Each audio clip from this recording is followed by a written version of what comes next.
Bonjour à tous et bienvenue dans Smart Patrimoine. Smart Patrimoine, l'émission qui vous accompagne durant 1 heure tous les jours sur Bismart dans la gestion de vos finances personnelles.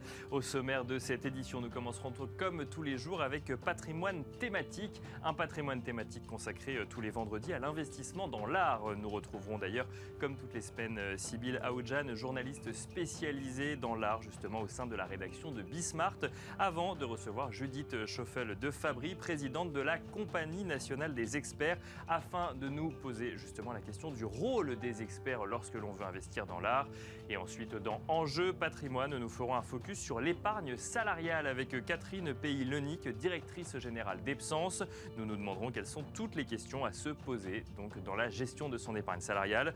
Et puis dans la deuxième partie de Smart Patrimoine, nous serons rejoints comme d'habitude par Laura Olivier, journaliste chez Club Patrimoine, afin de donner la parole aux experts de votre gestion patrimoniale. Nous parlerons d'ailleurs beaucoup d'ISR en matière de gestion d'actifs, mais aussi en matière d'investissement en SCPI, avant de conclure la semaine sur un focus avec un focus sur un fonds France Valais proposé par Franck Fargeret, le président de la financière des Cévennes. Smart Patrimoine, c'est parti.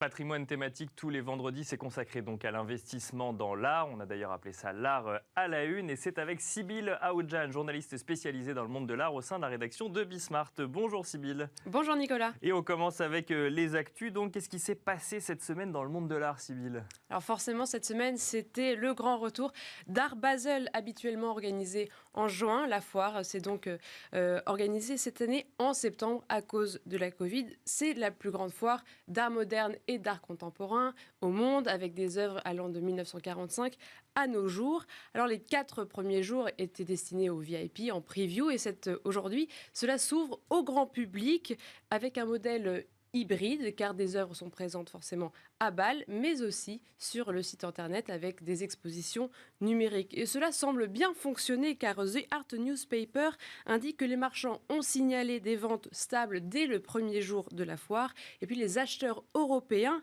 à gros budget compensent le manque notable de collectionneurs forcément qui viennent des États-Unis et d'Asie. C'est amusant, même le monde de l'art se met finalement aux événements hybrides. Et alors, durant Art Basel, 2 artistes ont été récompensés, Sybille. Voilà, c'est par le prix The Baloise Art Prize. Alors, ils ont récompensé la Croate Anna Miletic et l'Américain Cameron Claiborne.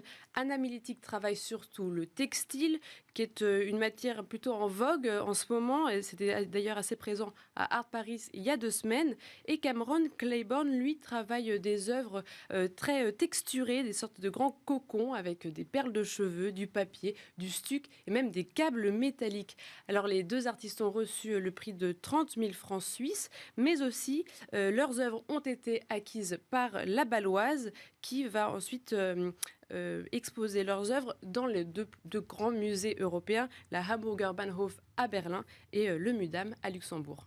Et alors dans l'art à la une, Sybille, vous aimez bien également mettre en avant les nouveaux espaces qui s'ouvrent à Paris, et l'une des plus grandes maisons de vente en ouvre un de plus à Paris finalement. Voilà, c'est Bonhams qui en fait réhabilite ses bureaux français en salle de vente, toujours rue de la Paix. Ils ont ouvert hier, mais la première vente aura lieu le 7 octobre. Ce sera une vente d'antiquités qui s'intitule De Luxor à Rome, voyage d'un passionné. Elle sera organisée au marteau de Catherine Yesch, directrice de Bonhams France. L'espace sert aussi de salle d'exposition pour les principales salles de vente qui sont présentes dans le monde entier. Bonhams est présent à Londres, New York, Los Angeles, Hong Kong, Sydney et désormais à Paris. Et alors vous nous parliez tout à l'heure d'un événement hybride avec le côté physique ou le côté digital. Là, on va rester dans le numérique avec du coup de nouvelles entreprises qui permettent d'accéder à l'art différemment grâce au numérique justement, Sybille. Oui, alors je voulais vous parler de 2 initiatives intéressantes pour le monde de l'art. Tout d'abord, l'entreprise britannique Gertrude. Alors Gertrude, en hommage à la collectionneuse Gertrude Stein, elle propose un accès facile et abordable à une sélection d'œuvres d'artistes contemporains via un abonnement mensuel. C'est 50 pounds qu'il faut dépenser chaque mois pour un contrat allant de 3 mois à 18 mois maximum. Et ce qui est intéressant, c'est que 80% de votre paiement permet ensuite d'acheter l'œuvre, si vous le souhaitez bien sûr. Les œuvres vont de 2 000 pounds à 12 000 pounds. Donc cette initiative permet de démocratiser l'art, mais aussi permet d'aider les artistes à construire et maintenir leur carrière parce que 30 pounds chaque mois reviennent à l'artiste qui donne son œuvre en location. Ça veut dire que sur les 100% qu'on paye, 80% ensuite donnent droit à un crédit pour les dépenser sur une œuvre qu'on pourrait trouver sur le site, c'est ça? Voilà, ils seront réutilisés pour pouvoir acheter l'œuvre. Et alors, il y a une autre entreprise, donc une autre initiative dont vous vouliez nous parler, qui est également britannique. Tout à fait, elle s'appelle Artistate, elle est fondée par des galeristes et des avocats. Elle permet de fournir des conseils en succession, donc elle rédige des contrats types de collaboration pour les grandes familles de grands artistes, parce qu'ils ont surtout... ils ont surtout trouvé qu'il fallait particulièrement sauvegarder la réputation et l'image des artistes qui n'étaient pas assez considérés dans les contrats de succession. Alors bien sûr, cette semaine, Picasso a fait l'actualité car 9 œuvres de Picasso ont été cédées à la France par sa fille Maya via une dation. Alors Artistate a particulièrement fait l'étude de cas car Pablo Picasso est décédé en 1973, a laissé derrière lui 45 000 œuvres d'art et bien sûr des nombreux biens immobiliers.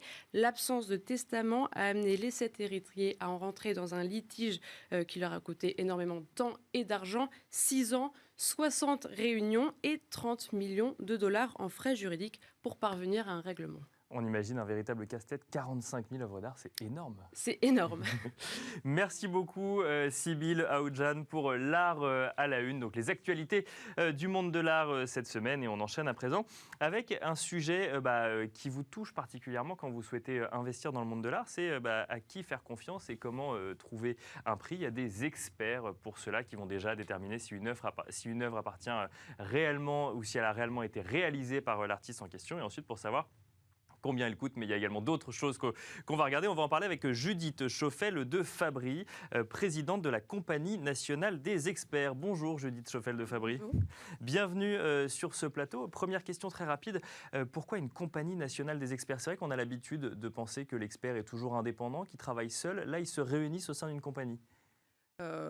C'est nécessaire pour avoir plus de poids et être plus professionnel entre nous. Quand on est le statut d'expert, ça n'existe pas, on n'est pas protégé. Donc on a créé des compagnies pour que nous-mêmes, on ait plus de poids. Autoproclamé, on n'en a pas. D'accord. Quand vous dites que vous parlez d'autoproclamé, vous dites que vous n'êtes pas protégé, ça veut dire quoi? Ça veut dire qu'il y a pas d'expert, tout le monde peut être expert. Tout le monde peut être expert. D'accord. On ne fait pas des études d'expert pour ensuite être expert Picasso, par exemple. Non.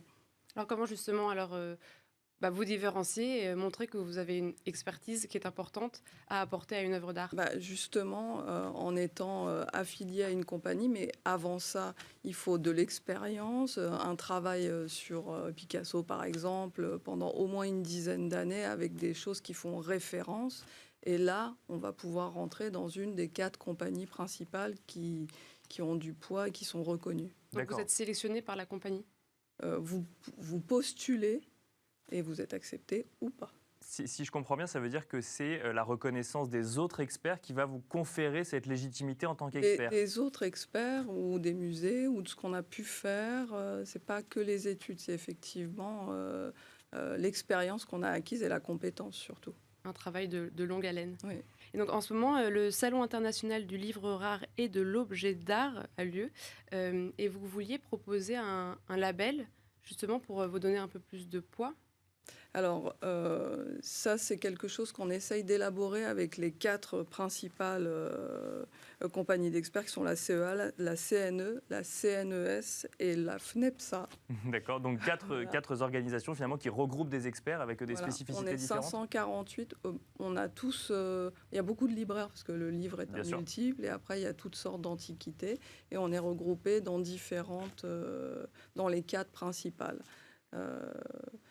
Après, ce label, du coup, c'est qu'est-ce que vous allez mettre derrière? Le label, c'est né un petit peu avant la Covid Et ça s'est vraiment accéléré avec la Covid, avec les ventes qui sont faites online surtout et sans expert, donc qui ne protègent pas le collectionneur, parfois novice pendant la Covid, parce qu'ils ont été acheter des choses et ils n'avaient aucune expérience.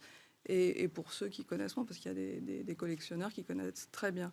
Donc ce label serait élaboré afin de garantir, avec des garanties supplémentaires, pour défendre le collectionneur. Donc ce serait, par exemple, sur chaque... Et commun à nos 4 compagnies. Mais ce n'est pas pour ça que toutes les expertises seraient labellisées. D'accord, Vraiment... mais ça veut dire qu'au moins, quand on aurait un livre, donc là on prend l'exemple du livre ancien, qui serait vendu en ligne, si jamais il y a le label en question, donc le label, il a un nom ce label ou pas forcément ? Pas encore. Mais si jamais il y a le label en question, ça voudrait dire que les experts sont d'accord pour dire que ce livre a bien la filiation avec son notaire. Il est garanti expertisé avec une expertise, avec un poids supplémentaire. D'accord. Ok, donc en fait, on en revient à cette idée de confiance quand on achète une œuvre. Et là, décuplé avec le fait qu'on peut acheter en ligne, en fait, c'est pour contrebalancer quoi, des arnaques qui auraient eu lieu en ligne quand on achetait des livres anciens. Pas que des livres, d'accord. Tout, hein. Je suis perdue. Il y a eu beaucoup d'arnaques durant la Covid lorsqu'on achetait en ligne. Il y a eu beaucoup de ventes en ligne, par exemple, entre décembre 2020 et février 2021. Sur 50 ventes sur Interenchères, 29 étaient faites sans expert. D'accord. Et ça voulait dire que c'était 29 arnaques ou c'était 29 sans expert, mais avec garantie, potentiel. D'accord. Et il faut savoir ce qu'on fait. Et ça veut dire quoi ? Ça veut dire que c'était des successions ou autres qui... Non, pas forcément. C'est de tout, du tout venant, des gens qui mettent en vente. Et à votre avis, pourquoi ? Parce que oui, vous m'aviez donné les chiffres, 2 tiers des ventes sur le premier trimestre se sont faites sans expert. Et à votre avis, pourquoi ? Est-ce que c'est juste parce qu'il y a des frais en plus à chaque fois ? Alors déjà, parce que pendant la Covid, on ne pouvait pas venir voir les objets, les regarder, parce que ça allait plus vite. Parce qu'ils faisaient des ventes un petit peu à la chaîne pour essayer de faire du chiffre, pour pallier aux visiteurs sur Drouot, par exemple. Mais avant la Covid, est-ce que c'était... Ça a commencé, mais je pense que le grand départ, c'est eBay, et ça a pris petit à petit. Et après... d'autres sites de vente en ligne comme ça, mais où on n'est pas garanti non plus. Après, si on paye des petites sommes pour certains au lieu de toutes petites, l'arnaque, elle est petite, mais bout à bout, ça fait des sous. Donc si demain, je vois sur Internet qu'on a retrouvé un livre signé par Picasso où il aurait fait un dessin dessus dans un grenier et que ça aurait été donné à ma grand-mère, finalement, il faut que je fasse attention s'il n'y a pas le label s'il n'y a pas le label qui vient certifier une expertise ? Alors, oui. Tout à fait, mais je pense que de toute façon, il faut aller voir visuellement et se déplacer et parler et consulter plusieurs avis. Et venir peut-être avec un expert, pour le coup, qui pourra certifier si ça vient ou non de... Un ou deux, d'accord. Oui, effectivement, bien sûr, en tant qu'affaire, mais pour en avoir 3 sous la main. Mais il y en a beaucoup. Sur Internet, on voit qu'il y a plusieurs cabinets d'expertise qui proposent de faire des expertises via numérique. Est-ce que ça, c'est quelque chose justement dont il faut s'écarter ? Nous, à la CNE, on ne fait pas d'expertise sur photo. Il faut voir l'objet, c'est en 3 dimensions. On ne voit pas tous les angles, on ne voit pas les usures, on ne voit pas la vraie couleur. On ne peut pas savoir si une signature est la bonne sur un tableau. On ne voit pas vraiment l'arrière. C'est biaisé par l'écran. Donc, il faut voir en réalité la pièce. Mais on peut faire des ventes en ligne avec un expert qui aurait déjà avalisé toute la vente.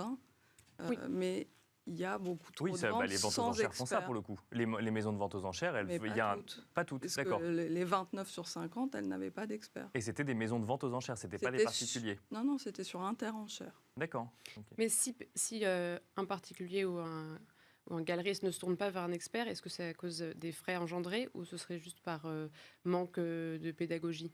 Alors, je pense que c'est par manque d'information. Je pense que le grand public n'est pas forcément au courant toujours de notre existence même. Donc, notre visibilité au salon permet à des gens de venir et de nous rencontrer. D'ailleurs, sur le salon, les 4 chambres, on fait des stands découvertes, un stand pédagogique où il y a des copies, des faux, des contrefaçons avec les bons à côté, que ce soit des Barbies ou des bouteilles de champagne ou des objets ethniques ou plein Parce de que choses. les faux vont jusqu'à toucher ce genre d'objet. On n'est pas juste sur des faux Picasso ou des faux... Je pense tout. Tout, Ce oui. que je viens de vous citer, c'est ce que j'ai vu dans les vitrines hier. D'accord, ok. Donc il y a même des fausses Barbies. Oui. Mais parce qu'on peut acheter des Barbies comme des œuvres d'art pour le coup? Alors, bah, Ou comme des objets d'art vu que c'est l'objet de... On va dire c'est que tout est collectionnable. D'accord, Et il oui, faut je laisser comprends. le temps au temps. C'est-à-dire sûr, que ouais. les figurines, enfin les enfants qui avaient des cartes Pokémon, elles deviennent aussi rares et ils les revendent sur Internet. Est-ce que ça en fait une antiquité? Je ne sais pas, mais ça donne une valeur en tout cas. Bien avec sûr. le temps, ouais. la Et donc il faut des experts. Voilà. Est-ce que vous avez un processus pour expertiser une œuvre? Bon, j'imagine que c'est très différent entre une Barbie et un Picasso, mais est-ce qu'il y a une rigueur qui est propre pour... Il faut faire le maximum de recherche et se donner les moyens de l'expertise. Mais par exemple, je pense que le plus parlant, c'est les fiches que font les libraires, où ils doivent vérifier entièrement les ouvrages, et ça s'appelle collationner. Chez nous, ça s'appelle pas du tout comme ça. Donc vérifier que l'ouvrage est complet. Sinon, la valeur n'est pas du tout la même. Parce que parfois, les gens découpent les livres pour faire une gravure et la faire encadrer.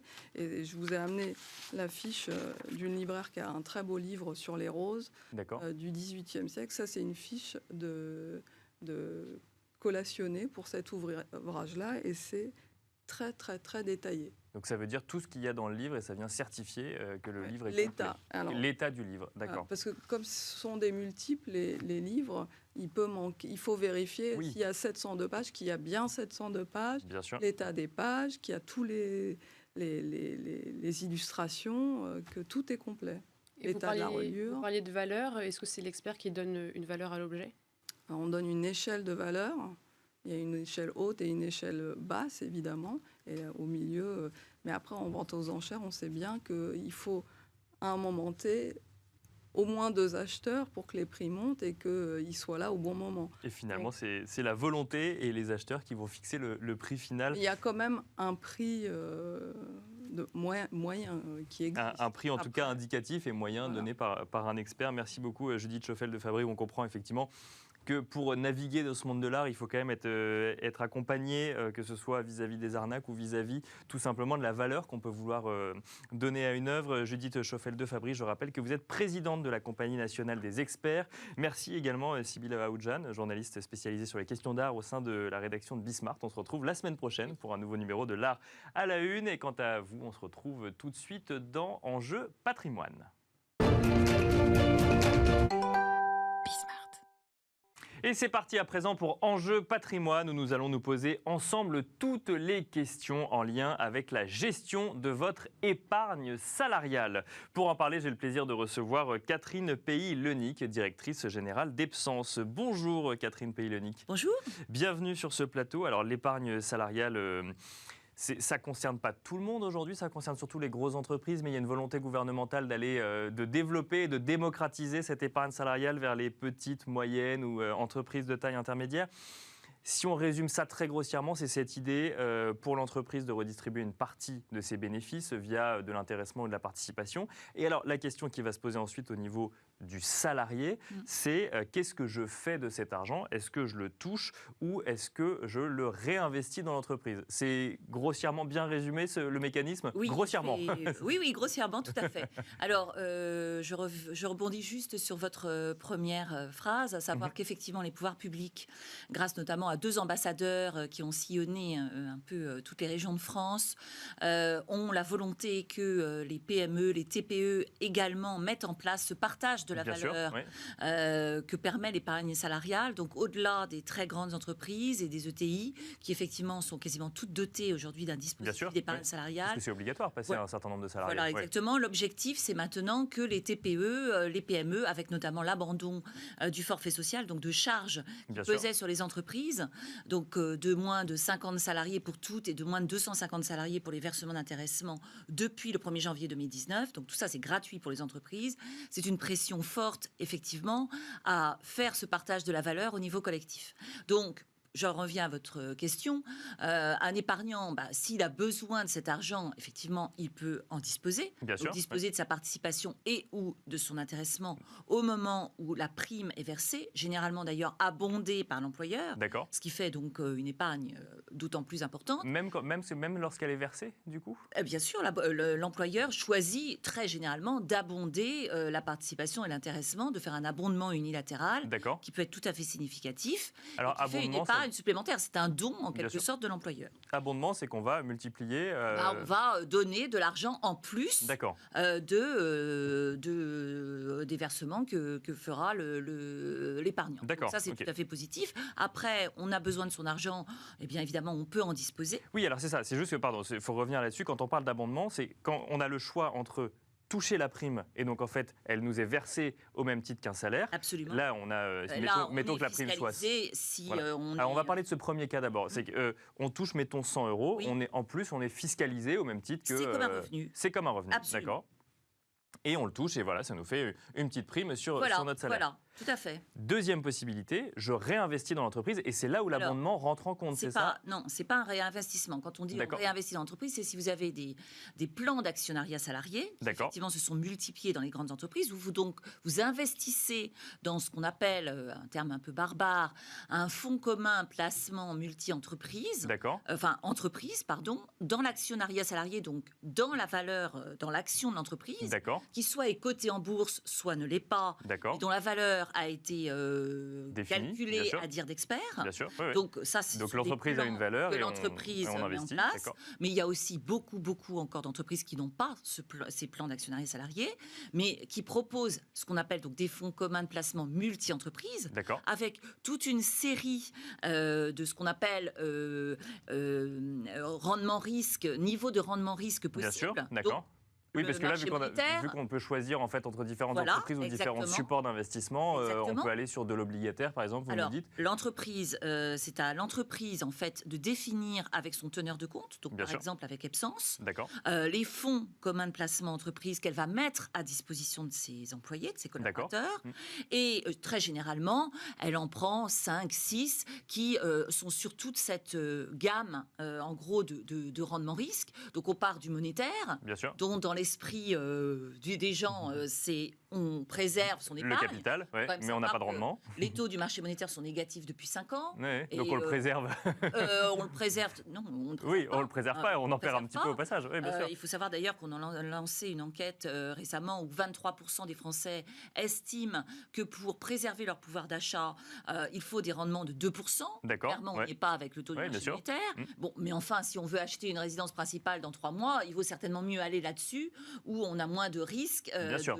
On peut sortir à tout moment en se disant globalement. Après, il y a des mécanismes, on en parlera, mais en tout cas, on peut se dire qu'on ne doit pas attendre de récupérer une plus-value ou de rebondir. Elle sera de toute façon légère. Ensuite, vous avez l'obligataire, où actuellement les rendements sont faibles, et vous avez ensuite ce qu'on appelle les marchés plus risqués, donc les marchés actions, où là vous investissez, j'allais dire en bourse, alors soit sur des actions aussi françaises, européennes, des PME ETI, vous avez aussi des fonds en actions PME ETI, ou des actions monde. Et donc là, finalement, en fait, on fait les mêmes choix que si on va ouvrir une assurance vie.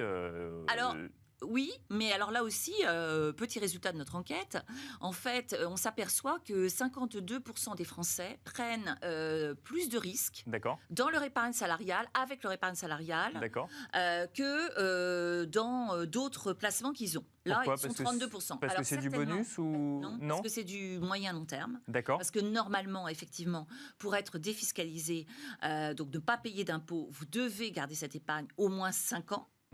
Que ce soit dans votre plan d'épargne entreprise.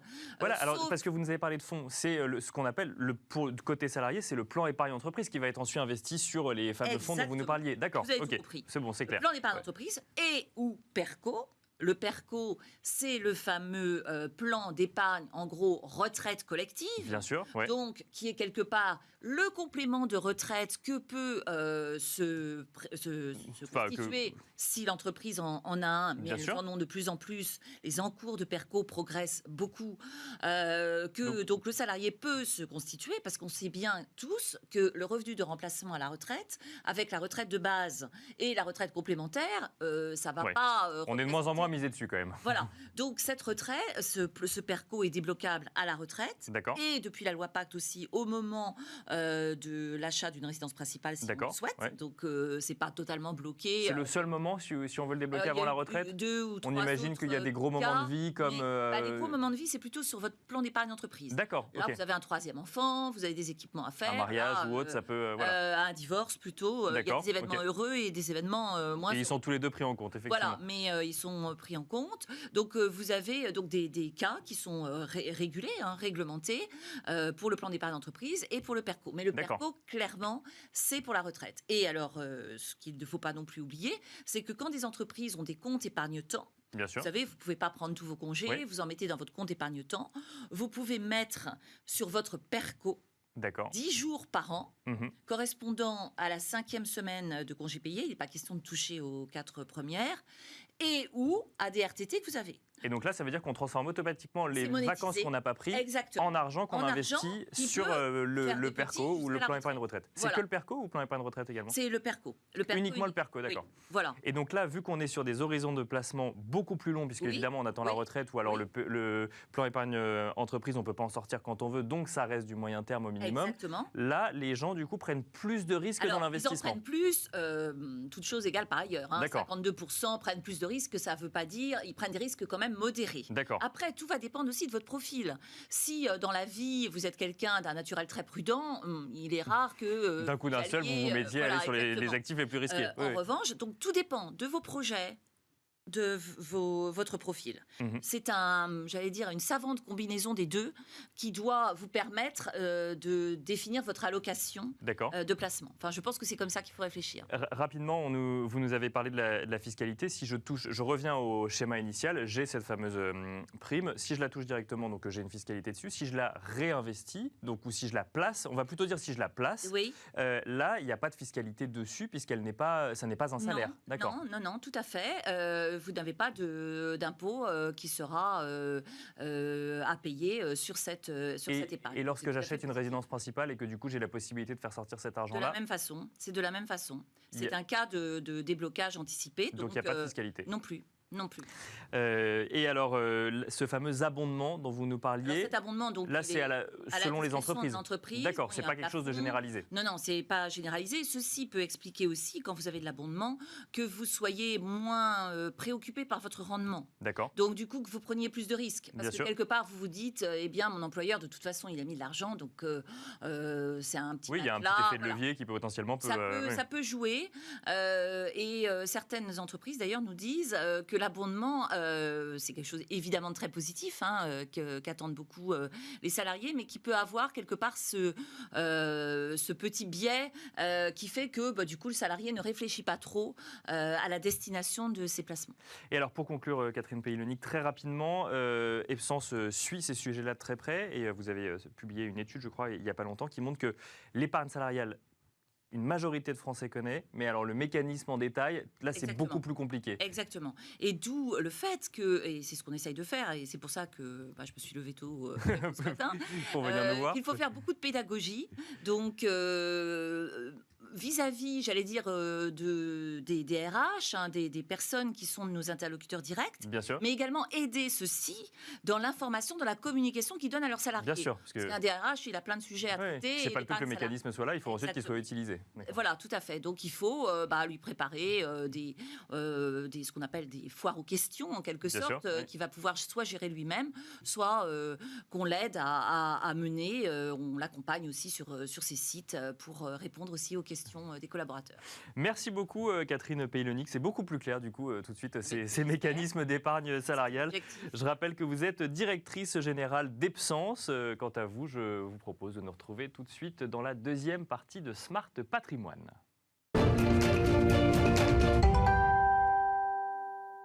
Rebonjour et bienvenue dans la deuxième partie de Smart Patrimoine, une deuxième partie en partenariat avec Club Patrimoine où nous donnons chaque jour la parole aux experts de votre gestion patrimoniale. Et nous avons justement été rejoints pour cela par Laura Olivier, journaliste chez Club Patrimoine. Bonjour Laura. Bonjour Nicolas, bonjour à tous. Et au sommaire, aujourd'hui, dans le Club Macro, nous allons parler de transition durable avec Aurélie Baudouin, directeur général, délégué et directeur de la recherche ISR chez Mescart Hamilton AM. Bonjour.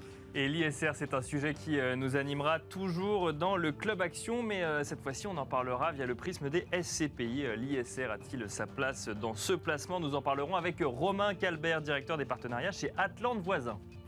Et dans le Club Expert, nous retrouverons Franck Fargerel, président de la financière des Cévennes, qui nous dira quel fonds il a choisi cette semaine. On se retrouve tout de suite donc dans le Club Macro.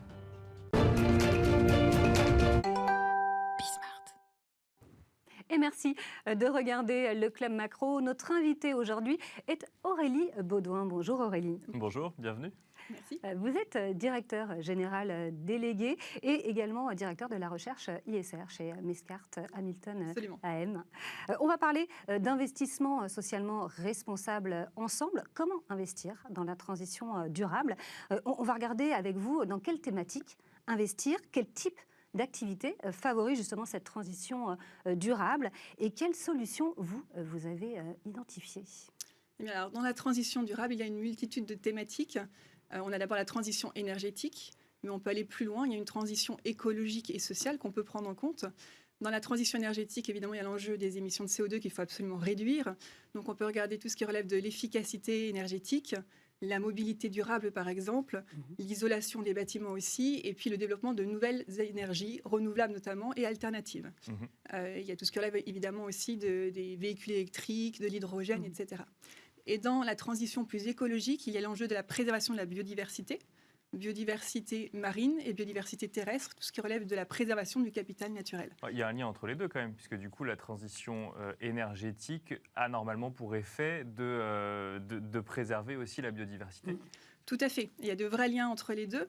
Et c'est pour ça que c'est intéressant d'avoir cette approche un peu globale, de regarder comment les émissions de CO2 peuvent être réduites et quels sont d'autres impacts qu'on peut envisager et qui ont cet effet favorable globalement. Vous, qu'est-ce que vous regardez en priorité et comment vous allez justement mettre ça en place dans vos fonds? Alors, au départ, on regarde tous ces rapports internationaux qui sont diffusés sur l'évolution de l'environnement, l'écologie, les émissions de CO2. Et puis, ce qu'on voit, c'est une multitude de solutions aussi qui apparaissent et des entreprises qui sont présentes dans ces solutions. J'évoquais évidemment tout ce qui relève de l'énergie, mais aussi sur le capital naturel. On est sur l'économie circulaire, le recyclage, la question aussi du plastique, comment réduire le plastique. La question aussi, par exemple, des eaux usées, le traitement des eaux usées. Il y a une multitude d'enjeux qu'on peut regarder et des entreprises qui répondent avec des solutions concrètes à ces thématiques. Vous avez un fonds un peu original, MAM Transition Durable Action. Vous avez également publié une empreinte océan. Qu'est-ce que c'est? C'est assez original puisqu'on n'en entend pas parler régulièrement. Ou en tout cas, moi, j'en ai pas entendu vraiment parler. Oui, on a regardé ce sujet spécifiquement parce que quand on a regardé un peu la biodiversité, c'est un enjeu qui est extrêmement vaste et il faut commencer par un petit bout. La biodiversité marine, c'est un enjeu fondamental. L'océan, c'est un grand réservoir à la fois d'émissions de CO2. Ça produit énormément d'oxygène, donc cet enjeu il est fondamental aussi bien sur la biodiversité que sur les émissions de CO2. Et au travers de ces rapports, on a vu quelles étaient les sources de destruction aujourd'hui de la biodiversité marine et tout ce qui relève de création de zones mortes aujourd'hui, ce qui est un enjeu fondamental quand on regarde les océans.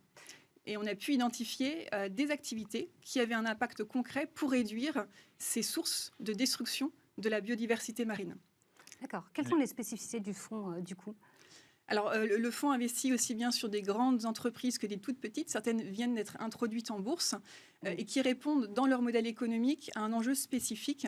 Peut-être pour vous donner un exemple concret, parce que pour l'instant c'est très très large, il y a l'enjeu par exemple dans la biodiversité marine des eaux de ballast. Les eaux de ballast qui sont les eaux qui sont pompées par les navires pour faciliter leur navigation, qui sont relarguées juste avant leur arrivée et qui transportent avec eux des micro-organismes qui vont avoir un effet négatif sur la biodiversité locale quand ils sont relargués. Parce qu'il y a des rencontres qui ne devraient pas avoir lieu. Et donc, c'est ce qu'on appelle la prolifération d'espèces aliénantes. Cet enjeu est dramatique pour la biodiversité marine locale. Et il s'avère qu'il y a des sociétés qui apportent des solutions avec des traitements de ces eaux de ballast, notamment par UV. Il faut savoir aussi qu'il y a une réglementation qui va imposer à tous les bateaux existants de s'équiper d'un système de traitement de leur eau de ballast d'ici 2024-2025. Donc en plus, il y a un moteur réglementaire qui nécessite de développer ce type d'activité. Alors le réglementaire, on pourra en parler après. C'est vrai que moi ma question, c'était plus, et vous y avez partiellement répondu, c'était sur qu'est-ce qu'on fait concrètement, parce que vous nous avez parlé de rapports ou d'études qui mettent en avant ce que l'être humain au sens global fait de mal, entre guillemets, pour la planète ou pour la biodiversité. Mais ces rapports, en fait, ils mettent surtout en avant ce qu'il faudrait arrêter de faire. Donc quand on est dans une logique de financer pour faire et financer des activités, qu'est-ce qu'on fait concrètement, qu'est-ce qu'on finance? Donc là, vous nous avez donné effectivement un exemple, c'est on va chercher en fait des activités qui vont contrebalancer en fait systématiquement ces effets néfastes sur l'environnement. Qui vont contrebalancer ou qui vont apporter des alternatives. Donc par exemple, si on revient sur la biodiversité marine, il y a l'enjeu de la surpêche. Et là, est-ce qu'on peut trouver des sociétés qui apportent des alternatives pour réduire les besoins de pêche de poissons? Est-ce qu'on en trouve? On en trouve qui permettent, alors tout ce qui relève aussi de protéines animales autres, et qui permettent de réduire la surpêche. Donc on trouve des solutions, c'est souvent soit pour contrebalancer, comme vous l'évoquiez. On produit beaucoup de plastique. Comment réduire le plastique? Déjà, évidemment, en réduisant la consommation. Donc ça, c'est un enjeu. Est-ce qu'on peut trouver des alternatives comme le carton, l'emballage carton? Et puis aussi, comment favoriser le recyclage en aval? Parce qu'on voit qu'aujourd'hui, il y a très peu de plastique. Il y en a encore insuffisamment qui sont recyclés et c'est un véritable enjeu. Et là aussi, on trouve des entreprises, par exemple, qui produisent des enzymes qui permettent de recycler le plastique. Du coup, c'est un fonds Best in Universe? Oui, il y a de l'exclusion. On recherche effectivement davantage d'impact in fine et on essaye de mesurer cette contribution positive des entreprises au travers notamment de l'empreinte océan, où l'objectif à chaque fois quand on fait des empreintes, c'est d'identifier l'indicateur chiffré qui apporte un élément concret sur le bénéfice positif apporté par l'entreprise. Quel type d'investisseurs ça va intéresser aujourd'hui? Parce qu'on sait que de plus en plus d'investisseurs vraiment regardent les critères ESG, parlent d'investissement socialement responsable. Beaucoup d'investisseurs. Ça peut être des particuliers, des familles qui sont intéressées par ces sujets, et notamment on parle beaucoup de la jeune génération qui challenge beaucoup sur ces sujets-là, et puis des institutionnels qui aujourd'hui doivent aller de plus en plus sur ce type de thématique, quand ce sont des mutuelles, des caisses de retraite qui pour certaines ont mis en place une raison d'être, qui ont une mission. C'est fondamental pour eux d'aller vers ce type d'investissement. On va retrouver des performances équivalentes à des fonds non ISR? Oui. Les performances sont en général équivalentes, ça va dépendre des moments, mais souvent ce sont des fonds aussi qui sont davantage résilients et qui captent ces opportunités qui ne sont pas forcément vues dans un radar classique, mais qui vont être amenées à se développer. Et alors comment on explique que les performances soient équivalentes si par exemple on va développer des enzymes qui recyclent des plastiques ou qui vont retraiter des eaux de ballast, puisqu'il y a des modèles économiques qui ne sont pas forcément existants encore aujourd'hui sur ces exemples précis? Il commence à être existant. D'accord. Et de par les nouvelles réglementations, il y a une vraie appétence. Il y a de nouveaux marchés qui se créent et des sociétés qui créent leur part de marché sur ces thématiques-là. Donc il y a des perspectives aussi dans les prochaines années qui sont extrêmement intéressantes. Et alors la réglementation, vous en parlez, c'est en fil rouge depuis le début de cette interview, parce que elle va se durcir aujourd'hui sur tous ces sujets-là, notamment en Europe, avec la prochaine échéance qui est en 2022 et qui va pousser encore plus finalement entreprises et financiers à respecter ces critères ESG. Il y a les réglementations très proches qui concernent les investisseurs, effectivement, pour 2022, notamment SFDR, mais il y a aussi les réglementations plus globales. Toutes les entreprises qui, aujourd'hui, s'engagent à être zéro carbone en 2050, il faut qu'elles mettent en place, elles ont des objectifs souvent à court et moyen terme, et elles ont besoin de trouver des fournisseurs, des solutions, des gestions de données intelligentes sur le carbone qui développent ces nouvelles thématiques. D'accord. Et comment on va investir justement dans la transition durable demain ?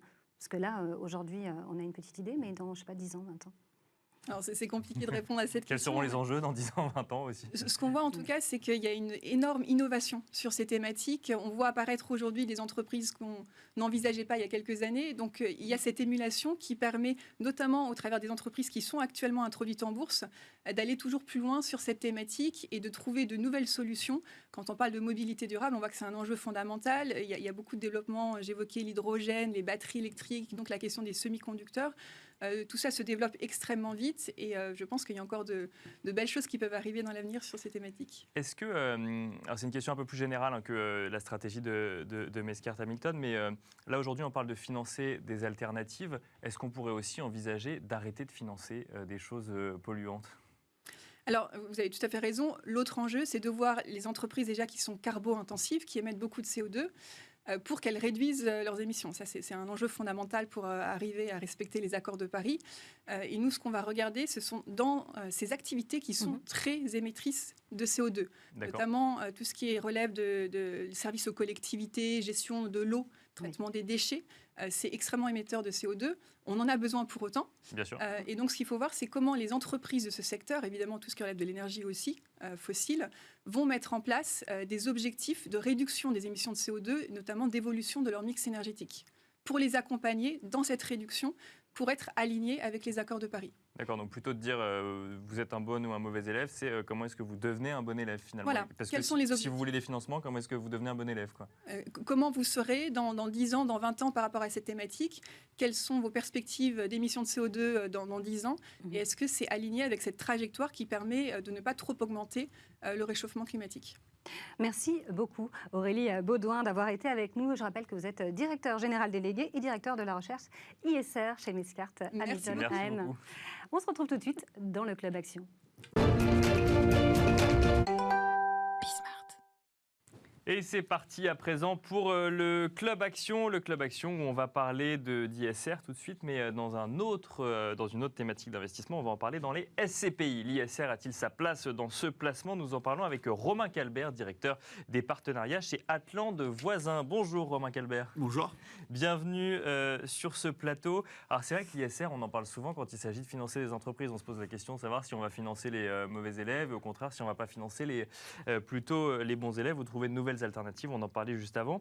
Quand on parle de SCPI, on parle d'immobilier, on parle de pierre-papier, c'est moins évident. Pour autant, le secteur s'y met quand même lui aussi. Il y a un label ISR Immobilier d'ailleurs qui est sorti il n'y a pas longtemps. Mais alors concrètement, d'abord, avant de rentrer un petit peu dans le détail, chez Atlante Voisin, comment vous envisagez ou comment vous faites déjà de l'ISR via la SCPI?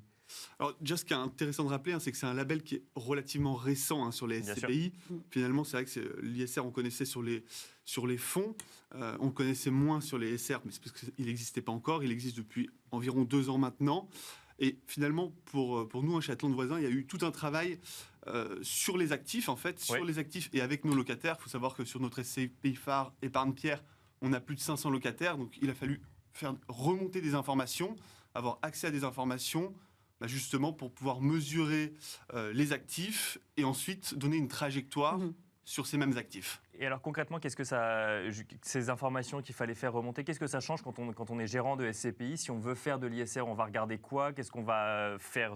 Qu'est-ce qu'on va ne plus faire? Qu'est-ce qu'on va faire en plus? Qu'est-ce qu'on change dans sa stratégie? Alors, je pense qu'il y a un élément quand même à rappeler par rapport au label ISR sur les SCPI, c'est que ça concerne une SCPI, la labellisation ISR ne concernerait pas qu'une SCPI qui aurait des actifs neufs ou extrêmement récents. D'ailleurs, c'est là tout l'enjeu finalement, c'est cet enjeu de non-artificialisation des sols. Et finalement, c'est de travailler sur l'existant. Il faut savoir que le renouvellement du parc immobilier en France, c'est de l'ordre de 1% environ. Donc finalement, c'est de travailler sur l'existant. Sur la rénovation pour faire améliorer la performance énergétique, favoriser la mobilité douce dans les actifs. Tout ça pour donner une trajectoire davantage vertueuse aux actifs qu'on possède. Donc on travaille sur la performance énergétique de son parc immobilier, par exemple. Tout à fait, entre autres, exactement. Comment on fait du coup quand on a un immeuble qui ne va pas correspondre? Alors je pense à votre vaisseau amiral, Épargne-Pierre, qui est donc labellisé, ISR, enfin l'ISR immobilier, bien entendu. À ce moment-là, on a un actif, par exemple, qui ne correspond pas, qui n'a pas une bonne note. Est-ce qu'on le vend? Qu'est-ce qu'on en fait de cet actif-là? Alors non, pas du tout. Justement, on va travailler. Il va rentrer dans la classification best in progress. Il faut savoir, il y a des actifs qu'on va considérer best in class.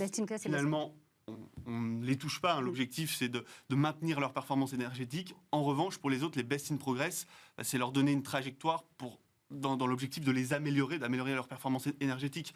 Donc non, justement, c'est se mettre en place des actions, favoriser la mobilité douce. Ça peut être...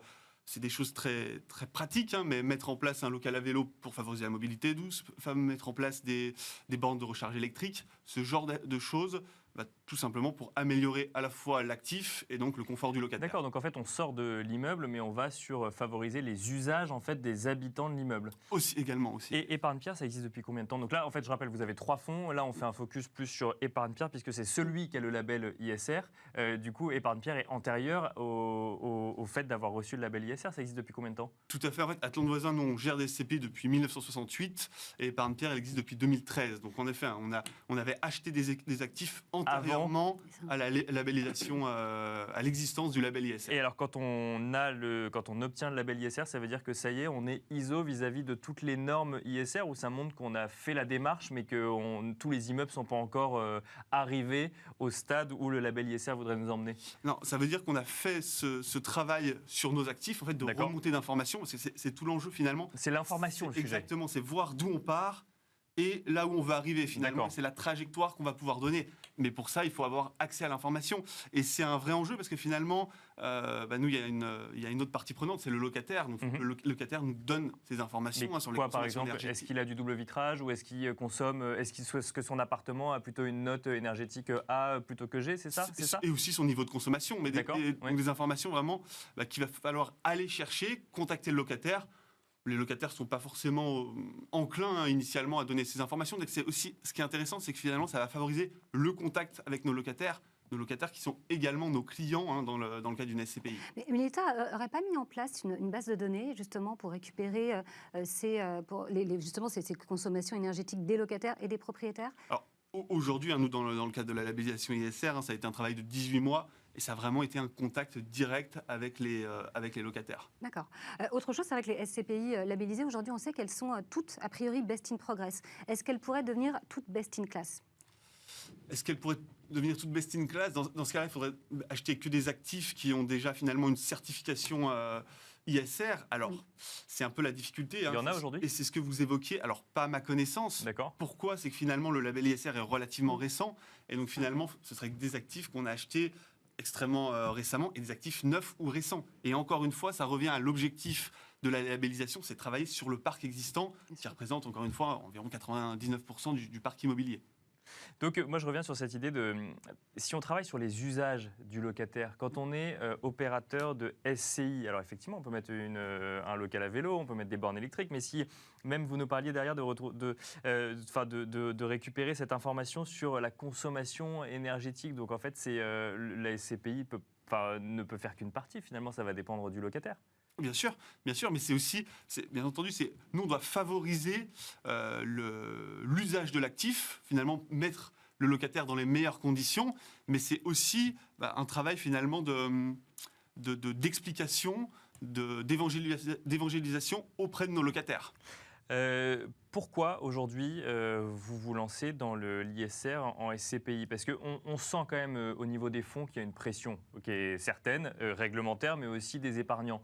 Dans la SCPI, c'est moins identifié du coup le côté émission carbone ou le côté respect de l'environnement de l'immobilier. Pourquoi est-ce que vous y lancez? Je pense principalement pour deux raisons. La première, alors c'est vrai que l'aspect ISR était méconnu dans la SCPI, mais on voit quand même que c'est une demande de la part de plus en plus d'épargnants. D'accord. Donc ils vous disent faites de l'ISR même dans l'immobilier. Exactement. Donc, vous avez un président aussi, Jean-Christophe Antoine, qui a une conviction écologique qui est très très forte. Tout à fait. Et il y a un deuxième aspect, c'est finalement rendre l'actif meilleur. Et en rendant l'actif meilleur, on lui donne plus de valeur, potentiellement à la revente, mais potentiellement aussi en cas de relocation, ça donne la possibilité finalement de relouer plus facilement l'actif.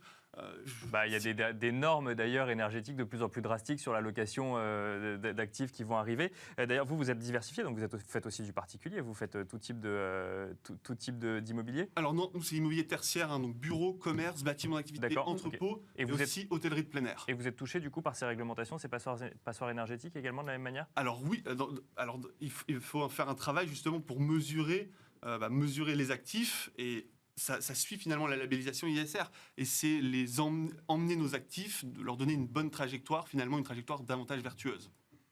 Vous envisagez d'avoir, vous avez 3 fonds, aujourd'hui il y en a un qui a le label ISR, c'est quoi la prochaine étape? C'est d'avoir, c'est plus de faire progresser et de passer d'un best in progress à un best in class, ou d'aller vers d'autres labels ISR sur les autres fonds? Alors, nos 2 autres SCPI sont à capital fixe, elles sont fermées à la commercialisation, donc l'enjeu est quand même un peu moindre sur nos 2 autres SCPI. Non, l'enjeu finalement c'est faire progresser toujours épargne-pierre, justement avec ces remontées d'informations auprès de nos locataires.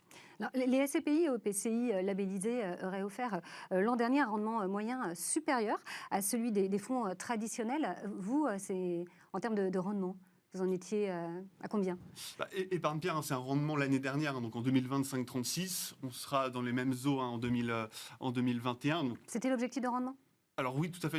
L'objectif, c'est d'être supérieur à 5 en termes de rendement. Donc on se rend compte qu'on a un rendement supérieur à la moyenne de la place. Parce que c'était 4,75 pour les SCPI et OPCI labellisés, 4,18 pour les fonds traditionnels. Mais c'est vrai que Laura le mentionnait, des rendements supérieurs. Alors, alors je reprends l'exemple des fonds. On nous répond à chaque fois résilience, anticipation des risques, performance extra-financière.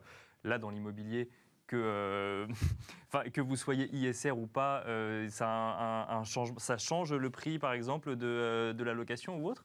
Comment on explique un rendement plus élevé? En fait, si on peut faire un parallèle finalement avec un particulier qui détient un parc immobilier, qui met en location, tous les propriétaires ont bien conscience que de faire des travaux dans l'appartement, ça va renchérir la valeur de l'appartement, ça va potentiellement permettre de le louer un peu plus cher. On est un peu dans la même démarche finalement dans le cadre d'une SCPI.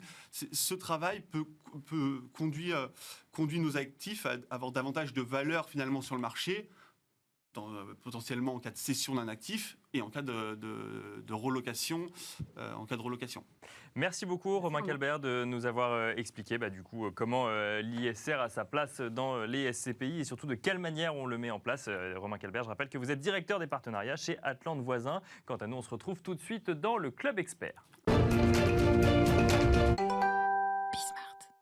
Et on se retrouve pour le Club Expert. Notre invité aujourd'hui est Franck Fargerel, président de la financière des Cévennes. Bonjour Franck. Bonjour Laura. Bonjour, bienvenue. Bonjour Nicolas.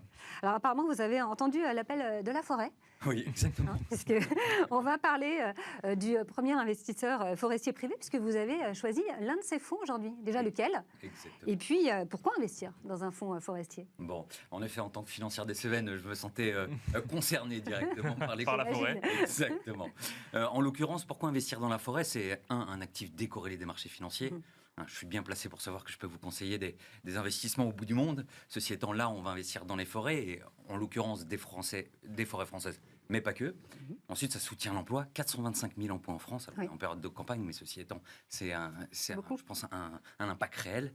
Et puis, dernièrement, on préserve les forêts quand même en investissant à travers elles. Alors, le fonds de la semaine, c'est France Vallée Revenu Europe. Là, vous nous parlez des forêts françaises. Du coup, quand on entend France Vallée Revenu Europe, on sort des forêts françaises. Pourquoi est-ce qu'on sortirait des forêts françaises? Alors, on sort des forêts françaises parce que les forêts européennes, c'est 11 fois plus grand que les forêts françaises. D'accord. Et en l'occurrence, le groupement forestier France Vallée est limité en termes de capacité de collecte et donc d'investissement. Et c'est pour cela qu'ils ont décidé de s'offrir aux forêts européennes. Donc on trouve des forêts privées aussi en Europe qu'on peut aller acheter, parce que c'est vrai que généralement elles appartiennent aux États.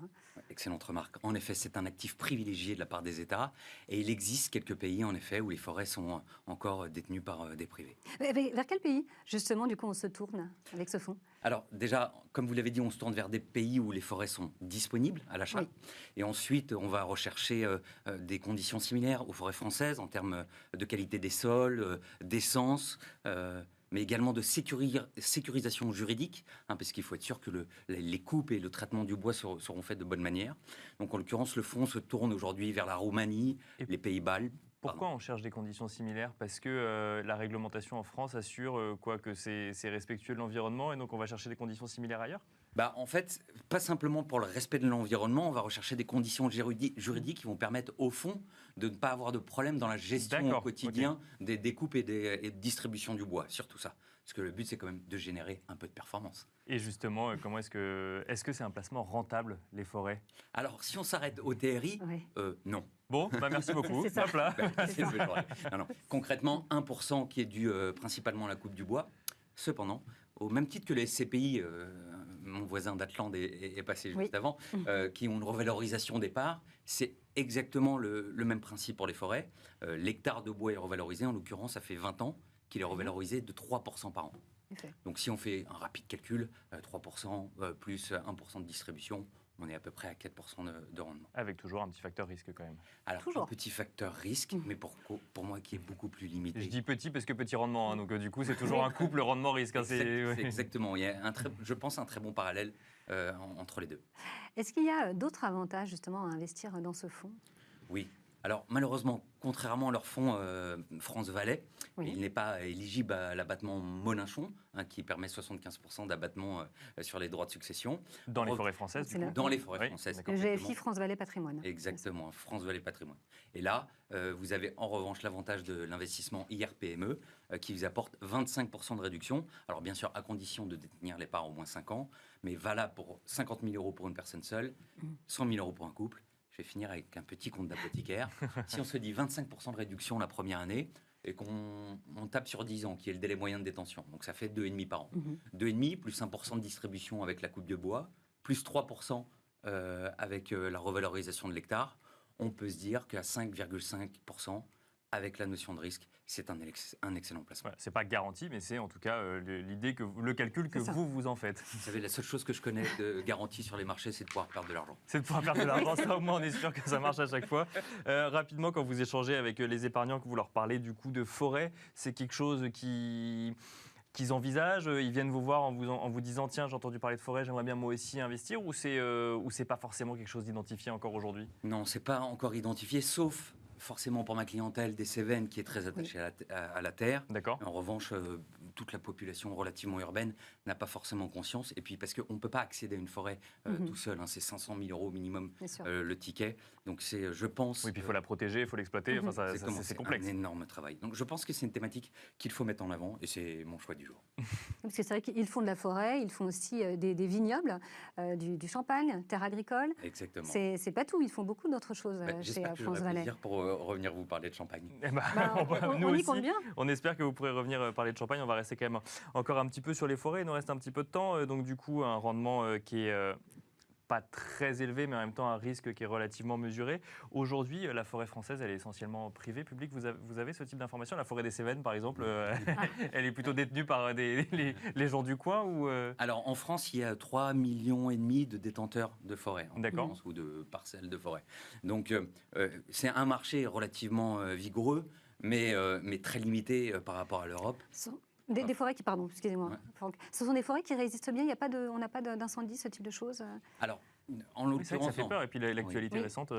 Oui, c'est vrai. Alors, les forêts du Sud, en l'occurrence, sont celles qui sont principalement concernées. On entend rarement des incendies dans les Ardennes. Je crois que France Valais n'investit pas dans la région PACA, justement. Ils en ont deux, en fait. Ils en ont deux, un peu une dans les Cévennes et un peu plus. Donc, le risque incendie, en l'occurrence, ça fait également partie du cycle naturel du bois, faut pas l'oublier. Alors, faut pas souhaiter que toutes les forêts soient en incendie, mais les incendies existaient avant nous. Bien sûr. Et en l'occurrence, le deuxième risque, ce sont les tempêtes. Oui, c'est ça, surtout les tempêtes. Les tempêtes qui sont couvertes, rappelons-nous 99, on était touchés même en région parisienne, qui sont couvertes par les assurances. Alors, le bois qui est tombé, on peut le recycler, bien sûr, mais bon, les assurances... Mais il faut replanter la forêt. C'est ça. Exactement. Puis les maladies aussi, assurer contre les maladies. On détient une forêt combien de temps? C'est une bonne question. Alors, je peux vous dire qu'on détient normalement une part de groupement forestier. Oui, de groupement forestier, effectivement. 10 ans. D'accord. Oui, donc c'est plutôt un investissement de moyen-long terme. Je pense que les forêts vont de génération en génération. Avec cette fameuse histoire de transmission dont vous nous parliez tout à l'heure, où fiscalement, ça peut être très intéressant de transmettre sa forêt. Encore faut-il la garder derrière quand on hérite d'une forêt, quoi. Exactement. Merci beaucoup, Franck Fargerel, président de la Financière des Cévennes, de nous avoir parlé du fonds de la semaine, donc France Valais Revenu Europe. On a bien noté avec Laura que vous allez revenir nous parler de champagne. Exactement. Ça nous intéresse. Ça nous intéresse fortement, beaucoup. Avec dégustation à la clé. Laura, c'est la fin de la semaine. Un plaisir d'avoir animé Smart Patrimoine avec vous toute la semaine. Un plaisir d'être avec vous, évidemment, chaque jour. Et on se retrouve lundi prochain pour un nouveau numéro de Smart Patrimoine à partir de 13h. Très bon week-end.